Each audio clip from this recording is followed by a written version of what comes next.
রাজনীতির উত্তাল সমুদ্র, জেলখানার অন্ধকার প্রখণ্ড কিংবা হাসপাতালের নিঃসঙ্গ রাত, সবখানেই ছায়ার মতো এক নারী, যার নাম কোনো ব্যানার বা ফেস্টনই নেই। কি এই ফাতেমা, যাকে ছাড়া এক মুহূর্ত চলতো না এ দেশের ক্ষমতাধর এক প্রধানমন্ত্রীর? কেন তিনি নিজের সন্তানদের ফেলে রেখে স্বেচ্ছায় বরণ করে নিয়েছিল কারাজীবন? সাবেক প্রধানমন্ত্রী শেখ হাসিনা কেন তাকে নিয়ে করতে চেয়েছিলেন তির্যক মন্তব্য? খালেদা জিয়ার শেষ নিঃশ্বাস ত্যাগের সময় কে ছিল সেই রুদ্ধকার কক্ষে? আজ জানাবো এই গৃহকর্মীর অবিশ্বাস্য অনুগত আর 16 বছরের এক নীরব সংগ্রামের গল্প।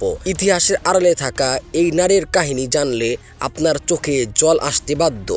বাংলাদেশের রাজনীতির ইতিহাসে অনেক বড় বড় নেতার নাম লেখা আছে, কিন্তু এই ইতিহাসের সমান্তরালে একজন সাধারণ নারী 16 বছর ধরে এমন এক দায়িত্ব পালন করেছেন যা সমসাময়িক দৃশ্যে বিরল।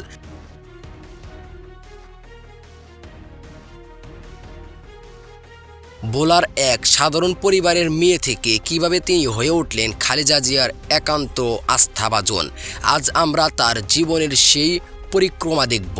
ফাতেমার জন্ম ভোলার কাচিয়া ইউনিয়নে। 5 ভাই বোনের মধ্যে বড় ফাতেমার জীবন ছিল অনেক কষ্টের। 2008 সালে স্বামী হারুন লাহারি মারা যাওয়ার পর 2 সন্তানকে নিয়ে গভীর সাগরে পড়েন তিনি। বাবা মুদি দোকানদার, যার সামান্য আয়ে সংসার চলতো না। সন্তানদের মুখে দুমুঠো অন্ন তুলে দিতে 2009 সালে ঢাকায় পাড়ি জমান এই নারী, আর তখনই ভাগ্যের জোরে কাজ পান গুলশানের ফিরোজা ভবনে। ফাতেমা প্রথম দেশবাসীর নজরে আসেন 2014 সালের মার্চ ফার্স্ট ডেমোক্রেসি কর্মসূচির সময়। বালুর ট্রাক দিয়ে খালেদা জিয়ার বাসা যখন অবরুদ্ধ, পুলিশের চাপে খালেদা জিয়া যখন ঠিকমতো দাঁড়াতে পারছিলেন না, তখন ক্যামেরার ফ্রেমে ধরা পড়ে একটি হাত, যা শক্ত করে নেত্রীকে ধরে রেখেছিল। সেটি ছিল ফাতেমার হাত। সেই থেকে আজ পর্যন্ত খালেদা জিয়ার প্রতিটি পদক্ষেপে ফাতেমা ছিলেন অবিচ্ছেদ্য। 2018 সালে 8 ফেব্রুয়ারি খালেদা জিয়া যখন কারাগারে যান, তখন ফাতেমার কোনো জেল হওয়ার কথা ছিল না, কিন্তু নেত্রীর অসুস্থ দেখে তিনি নিজেই চাইলেন বন্দিত্ব। আদালতের অনুমতি নিয়ে তিনি স্বেচ্ছায় কারাগারে প্রবেশ করেন। দীর্ঘ 2 বছরের বেশি সময় 774 দিন তিনি নিজের পরিবার, সন্তান সব বলে জেলখানার অন্ধকার প্রখণ্ডে খালেদা জিয়ার সেবা করেছেন। রাজনীতিতে এমন আনুগত্যের উদাহরণ দ্বিতীয়টি নেই। এই ফাতেমাকে নিয়ে তৎকালীন প্রধানমন্ত্রী শেখ হাসিনা একবার সংসদে কটাক্ষ করে বলেছিলেন, কারাগারেও ওনার ফাতেমা লাগবে। এই মন্তব্যটি তখন ব্যাপক আলোচনা জন্ম দেয়, কিন্তু ফাতেমা কোনো উল্টাপাল্টা জবাব দেননি। তিনি নীরবে তার দায়িত্ব পালন করে গেছেন। এমনকি করোনার ভয়াবহ দিনগুলোতেও মানুষ যখন আপনজনকে ফেলে রেখে পালাচ্ছিল, তখন ফাতেমা এবার কি আর হাসপাতালে তার পাশ ছাড়েননি। 30 ডিসেম্বর 2025 ভোর 6টায় খালেদা জিয়া যখন শেষ নিঃশ্বাস ত্যাগ করেন, পরিবারের সদস্যের পাশাপাশি সেই কক্ষে উপস্থিত ছিলেন এই ফাতেমা। 16 বছরের সেই হাত আজ চিরতরে ছেড়ে গেল তাকে।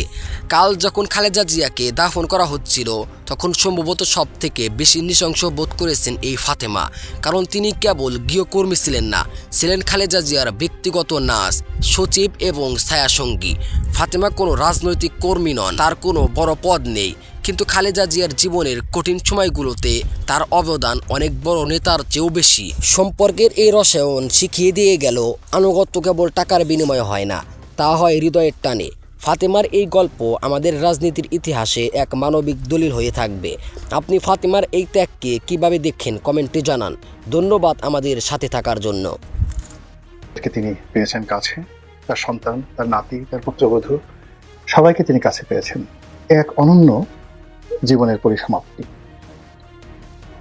তৃতীয়ত, এটা বর্ষাকালে হতে পারত, কিন্তু বর্ষাকালে না হয় এমন একটা সময় হয়েছে যে সময়টিতে দেখা গেল যে মানুষের শোক প্রকাশ, মানুষের আবেগ প্রকাশ, জানাজাতে অংশগ্রহণ করা থেকে শুরু করে সবকিছুই প্রকৃতি অবারিত করে দিয়েছে। এরকম মৃত্যু, এরকম সম্মানজনক মৃত্যু, এরকম মহিমান্বিত মৃত্যু আমাদের এই সমাজে খুব অল্প মানুষের ভাগ্যে জোটে। তার ব্যাপারে আল্লাহর সিদ্ধান্তই চূড়ান্ত, আল্লাহই ভালো জানেন। আমরা শুধু দোয়া করি অনন্ত লোকে তিনি যেন সুখে থাকেন, শান্তিতে থাকেন। এখানে একটা বিষয় হলো যে, যে বা যারা তাকে আঘাত করার চেষ্টা করেছেন বিভিন্ন সময়টিতে, কার্যত এখন অবস্থা দৃষ্টি মনে হচ্ছে যে তার জন্য উপকারের কারণ হয়ে দাঁড়িয়েছিল।